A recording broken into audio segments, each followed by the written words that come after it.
I grew up in a church house. I always went to church from a young age. My mum was a very strong Christian, my dad was a very strong Christian.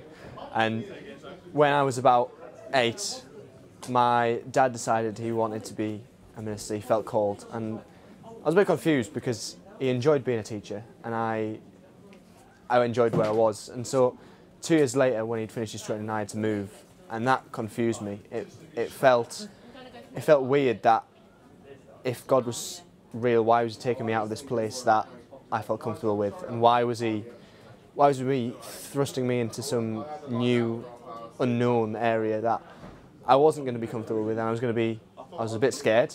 I was about 10, and I was going into a new school. I didn't know anyone there, and so I stuck with what I knew. I went to church. I kind of got my head down and worked, and luckily I made friends quite easily. But I still when I went to church, I never actually felt like I was a Christian. I always went to church. I believed in God, but I never had a relationship with God.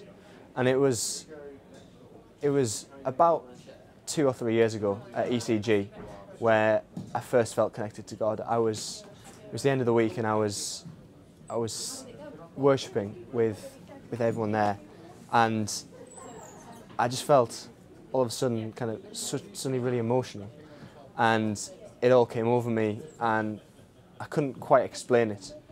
And I knew that my life had changed. I knew that I could call myself a Christian. I knew I had that relationship, and from then on I've had not a perfect relationship with God, but I've been closer to him than ever. And as well as I stray away, but I know he's always there, and I know I've always got somewhere to come back to.